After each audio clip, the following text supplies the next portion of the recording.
Hi everyone, it's Father Paolo here. Welcome to my home office where I pass many an hour on a Zoom meeting. And today I'll be answering your questions about recycling. So just a caveat up front, I'm mostly going to be talking about the way it works here in the city of Austin. I know different municipalities have different processes, so it's important that you do the research for yourself. But with that, let's take it away to Kristen for our first question. What happens to the stuff I put in my recycling bin? So here in Austin, they have what's called single stream recycling, which means you can mix paper, plastic, glass, aluminum, all in the same bin. And the local recycling centers separate out those different materials and then group them together. So they'll bale together big batches of cardboard or paper or different, they'll bale together the plastics together. And then they sell that material to other companies that then take that material and then process it into whatever it is that's being recycled. What that means is that there's not one magical plant that you dump your bins in and then out come immediately soda bottles and newspaper and other such things. It's actually a globalized supply chain. So the different raw materials or recycled materials get sent to different factories.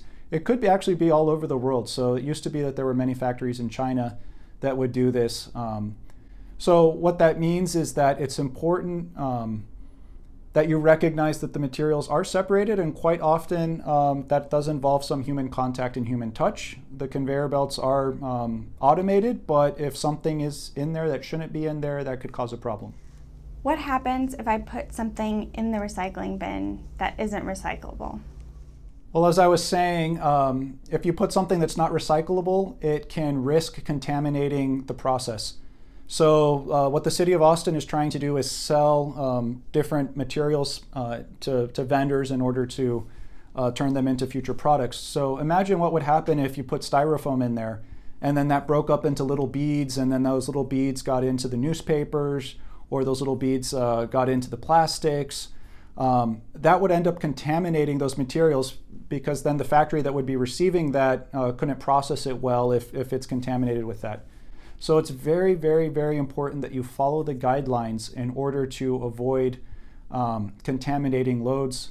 More specifically, there are people that do work at these plants as part of the sorting that have to pull stuff out. So that should tell us if your recycling is too smelly or sticky that you wouldn't want to touch. Just imagine what it'd be like for the person working at the plant. Is it true that if I put my recyclables in a plastic bag, they won't be recycled? So I don't know the exact answer to this question. I will say that the city does tell you not to put your recyclables in a plastic bag. Part of it is that here in Austin, they cannot accept what's called thin film plastics or soft plastics, because you could imagine a plastic bag jamming a conveyor belt.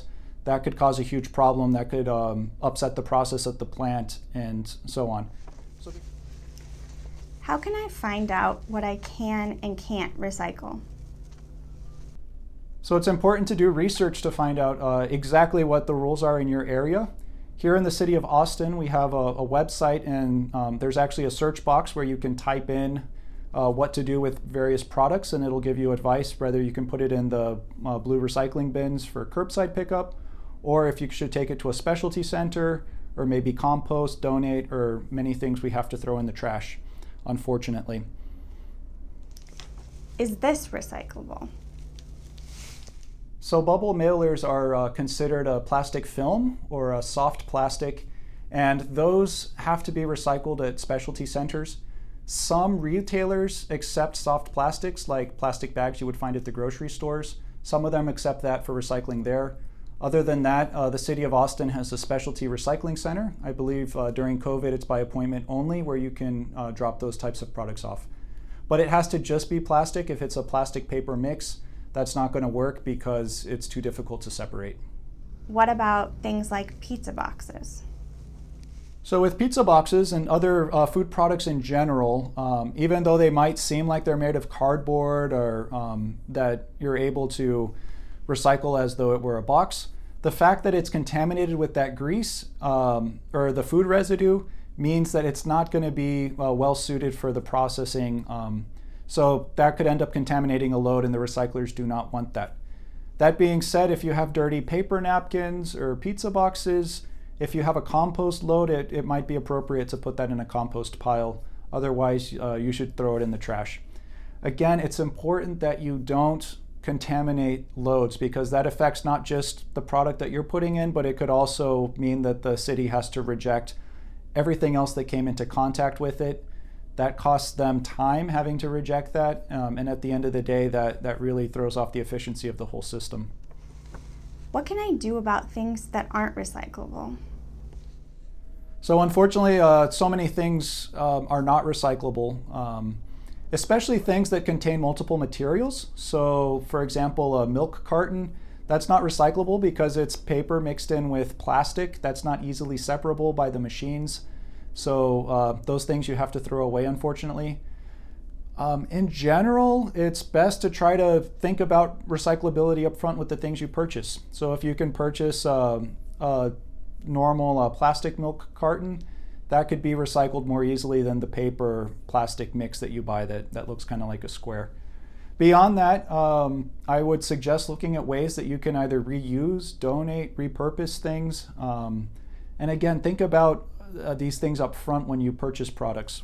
There have been lots of eco-friendly trends lately, using reusable shopping bags, not using plastic straws, using steel water bottles instead of plastic ones. What can we do to make a lasting change instead of just the next trend or fad? So as I have been saying, the recycling process is not a free lunch. It's a very energy intensive process. It requires a lot of energy to melt things down. It requires a lot of energy to truck the different products across the United States and to ship them around the world the way our supply chains work. So it's important to try to look for reusability as much as possible.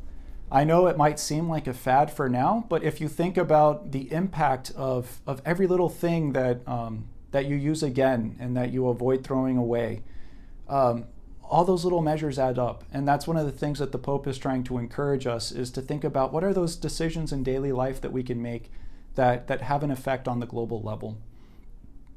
Thank you so much for your time and attention. I look forward to our future discussions, and I highly suggest checking out our website, staustin.org/creation. Next to this video, we'll be putting up several links with resources for the city of Austin, in particular, for those who live in Austin, to learn how to educate yourselves.